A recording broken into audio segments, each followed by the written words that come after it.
If you enjoy cooking soups, stews, sauces, then you probably use a lot of broth or stock.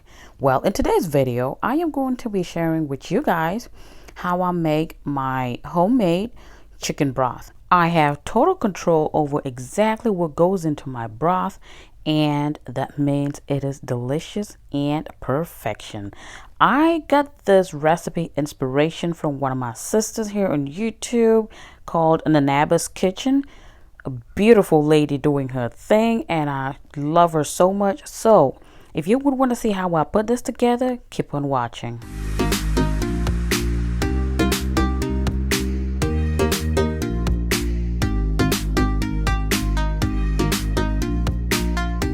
And I'm going to be using some chicken quarters today, the leg quarters, and this is more meat than bone. So we are doing a stock instead of a broth, or a little combination since it has some bones, because stock is made from bones while broth is made mostly from meat and vegetables.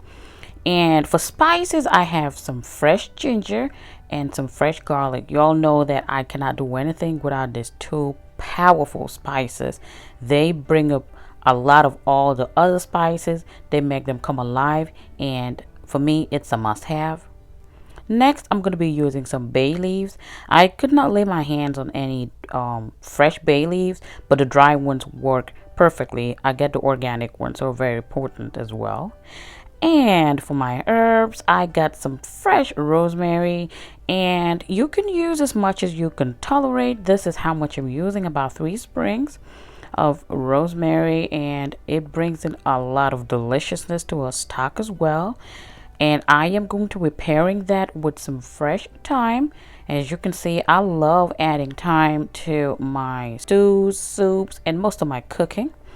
And the trio is my fresh basil. Look at her. She looks so pretty with all her glory. Now, a little goes a long way, so that's all I'm using with the stem and everything, because that's where all the flavors at.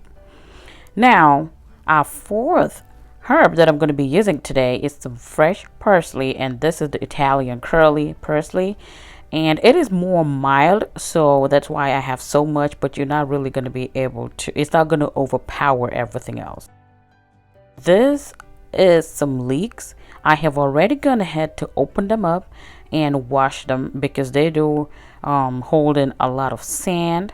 Okay, they do holding a lot of sand, so I had to cut the bottom and then strip all the leaves individually and then wash them. This is how it looks like when you just get them, but they tend to hold on so much dirt in between, so I just went ahead and opened them up. They look just like spring onions but bigger. Now these are my spring onions, which I'm going to be adding too. So these two go hand in hand, and they have their own unique flavors, honestly. Yeah.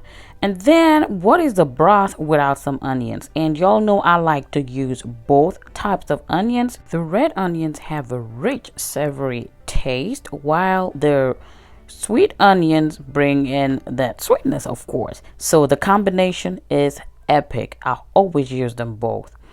And of course, another must-have is some carrots. Oh yeah, with any stock, broth, whatever you're making, you need some carrots. Okay, of course, there is no carrots without some celery. Now, y'all know I don't really eat a lot of celery. I can't really handle the strong taste, so I'm just doing that. And these three are a must-have. Now, this is my pot that I'm using today. I don't have a bigger stock pot, so I'm just going to be using my enamel cast iron Dutch oven, and it's a 7-quart, by the way. So I'm putting in all of my chicken and my vegetables and herbs. If this is your first time on this channel, you are absolutely welcome. My name is Mansa Queen, and on this channel I share recipes on food, drinks, and also some interesting cooking hacks. If that sounds like something you're interested in, you can go ahead and hit on that subscribe button. Also, feel free to look around my channel. I'm sure you will find a thing or two that you might like. And a warm welcome to all my returning subscribers. I appreciate your time. Now we have all the chicken and vegetables in a pot. I'm going to go ahead and add some water. Now, in this quantity, I am using 14 cups of water. My measuring cup is a 4 cup, so I used 3 of those and then 2 cups. And to that, I'm adding some sea salt. Now, like I said in the intro, you have total and absolute control over how much sodium you're going to have in this because you're the one making it. So use the salt to your own desire. And I'm also going to add some black pepper, freshly grounded black pepper. You get all the intense flavor from it. Now I'm also adding some field hot chilies. Now this is optional. If you don't like any type of heat, you don't have to add it. Now you want to cover the pot and bring it to a boil. And here we go. Our stock has started boiling and bubbling. As you can see, it is already looking pretty, and boy, my house smells so good at this time. You can already see the oil is rendering on top, and that is all the oil that is coming from the chicken. But we are not done yet because this is a lot of water. So we're going to let this cook all the way down, and I let it boil with the lid open. I let it boil on medium to low heat for an hour and a half. Now I went in to check on it, and as you can see, all the vegetables have cooked down, and you can see the water has started going down a little when I checked on it.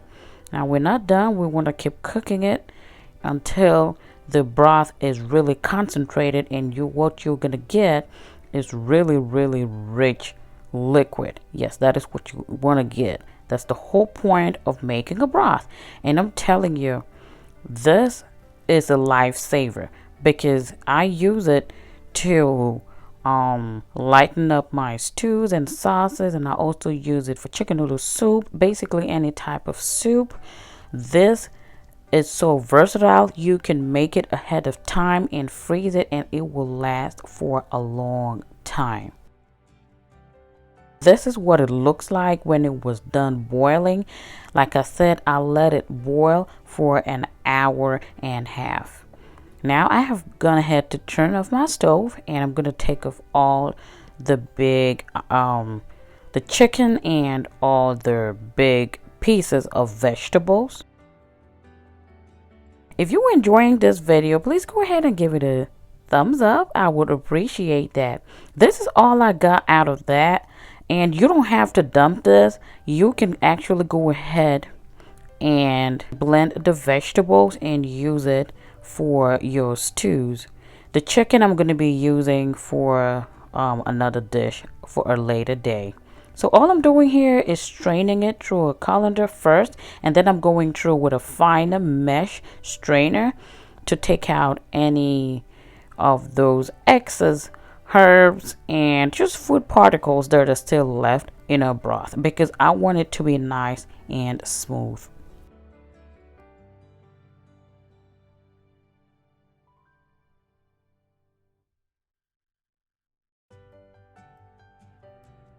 You can see I had a lot of food particles still left on the bottom. So yeah, using the fine strainer, it's going to get rid of all of that, and all you will be left with, it's liquid gold. Yes guys, this is rich and delicious.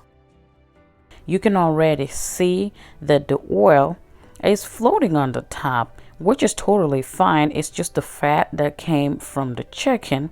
If you want to get rid of that, simply let it cool down all the way, leave it in the refrigerator, and all of the oil will float to the top and solidify. Then you can easily just scrape it off with a spoon and save it for later use or discard it. I am not getting rid of it because I do not have so much oil, and also because when I'm making certain things, I like to have the oil in it. That way I would not have to add any more oil. And these are the containers that I'm going to be storing my chicken broth today. You can use any container of your choice as long as they're airtight. I got these ones with the blue lids from the Dollar Tree. You get 3 for $1. You can also put them in ice cubes. Yeah, you can use the ice trays and freeze them up, and once you have the cubes you can put them in Ziploc bags. This is what mine looks like. It's still warm, so I'm gonna let it sit out until it gets completely cool before I put it in the freezer. These are some of the things I do ahead of time to help me meal prep, and also saves me a lot of money, and also I know exactly what's going into my food because I made it myself. Thank you guys so much for watching. If you're here up until this point, and hit on that subscribe button if you have not subscribed already. Give this video a thumbs up. It helps my videos out and encourages me to do more. Thank you guys so much for watching. Until I see you in my next one, stay safe. I love you all. Bye.